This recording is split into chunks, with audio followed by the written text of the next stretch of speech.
Hey, so amazing. You see how they playing? Live wire, it's all about sports and entertainment. You don't wanna miss it, so official like you never seen. Keep it going till the whistle blowing from the referee. Everything from highlights and stats, you know that we gotta run it back. Whether on the field or the court, you know that this is where it's at. Subscribe, no delaying.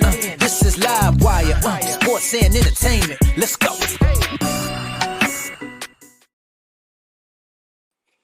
What's good, everyone? Welcome to another edition of Live Wire Sports Media. This is your Monday motivation, and I have some Indiana Fever news to share with y'all.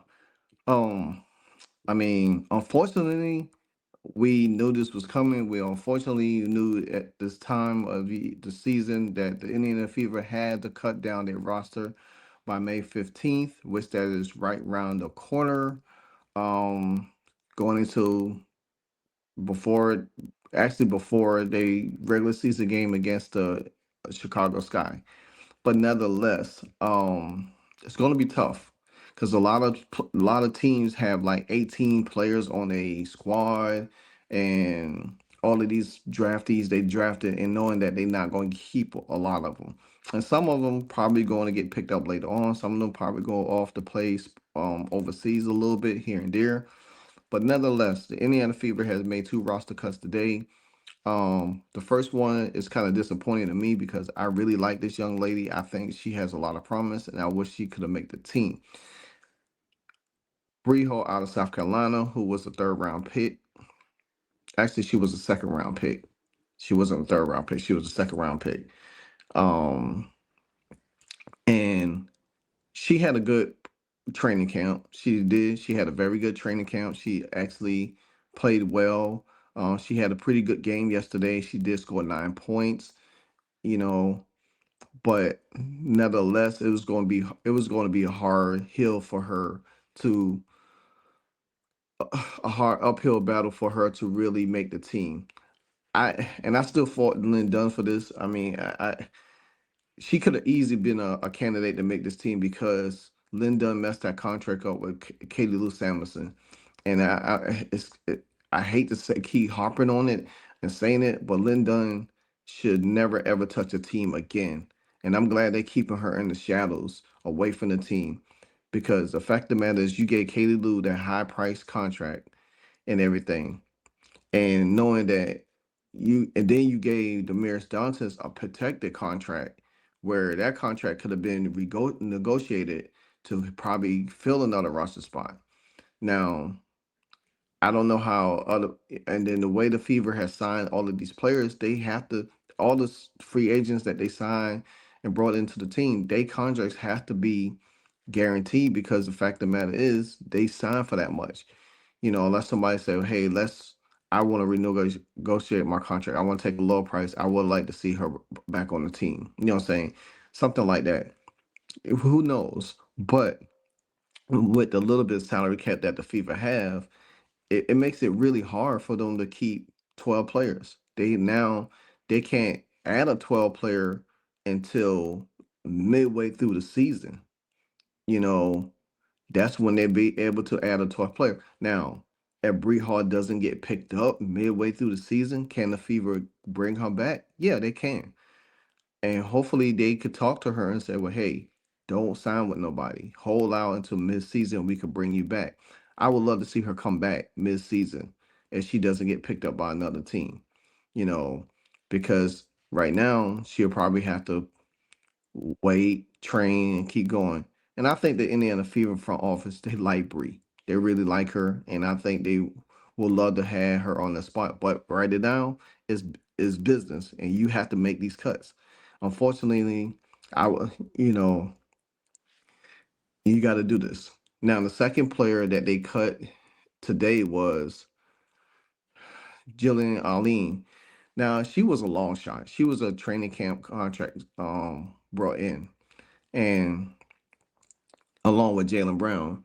And she really did. I don't, I don't know about training camp how she played. She was okay in training camp, but in the last two games, she didn't play in the first preseason game, and she didn't.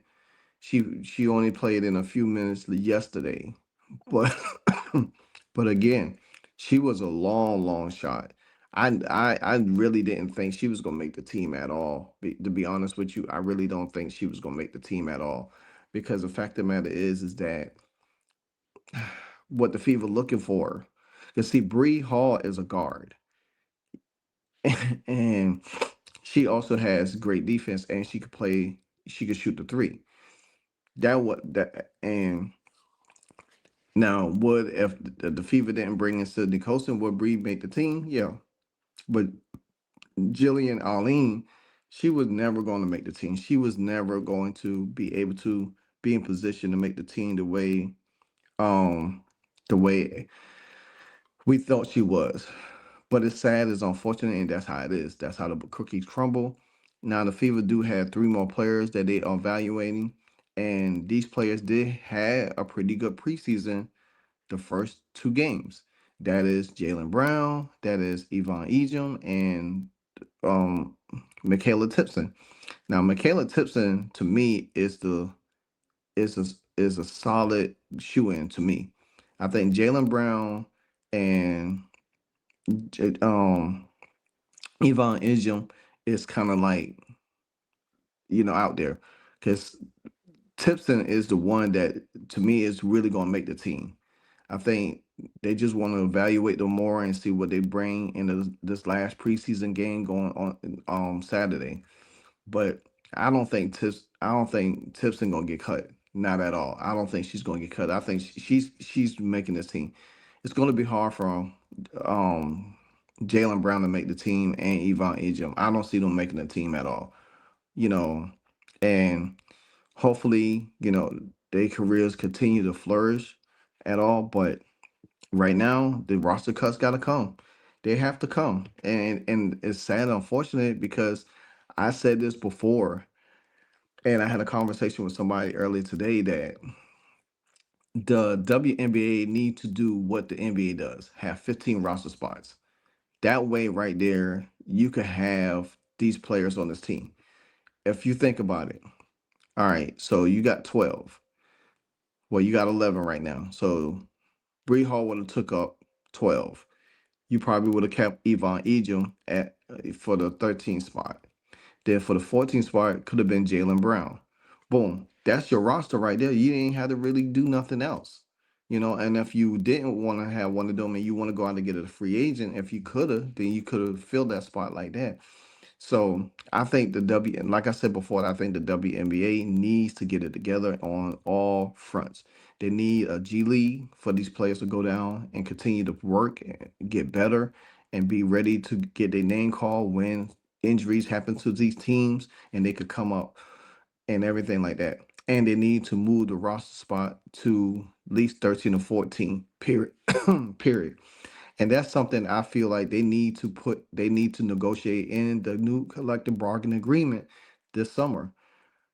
Because well, after the season rather, they need to, because it's unfortunate that a lot of these players is not getting seen no more or not getting time, and they have to go overseas to play and all of that stuff. They really need a new collect. They need to negotiate this. They need to have a system in place. Now, when I was on live yesterday, um VVS and Mellow Yellow, we was talking about this and brought up a good idea about buying out the rival league if the rival league fizzles out and making it at a G League. I could see that happening, but would Brianna Stewart and Nafisha Collier and other investors go for it? It could be a development point for young talent that gets drafted and not in there, and you could have them same teams where they could play, but make it 5-on-5 instead of 3-on-3, and develop it that way. You know, and have different teams in different cities, development leagues in different cities instead of just a certain base down in Miami. So but anyway, man, it sucks for Bree Hall, and Jillian Alleyne. But like I said, it's business. I hope they get picked up somewhere else. If not, I hope the Fever is somewhere in the midseason find a way to bring Bree Hall back. I hope she could. But anyway, that's my time. That's my energy. This is your Monday motivation from Live Wild Sports Media. And until the next episode, you know what it is. Hey, so amazing. You see how they playing? Live wire, it's all about sports and entertainment. You don't wanna miss it, so official like you never seen. Keep it going till the whistle blowing from the referee. Everything from highlights and stats, you know that we gotta run it back. Whether on the field or the court, you know that this is where it's at. Subscribe, no delaying. This is Live Wire, sports and entertainment. Let's go.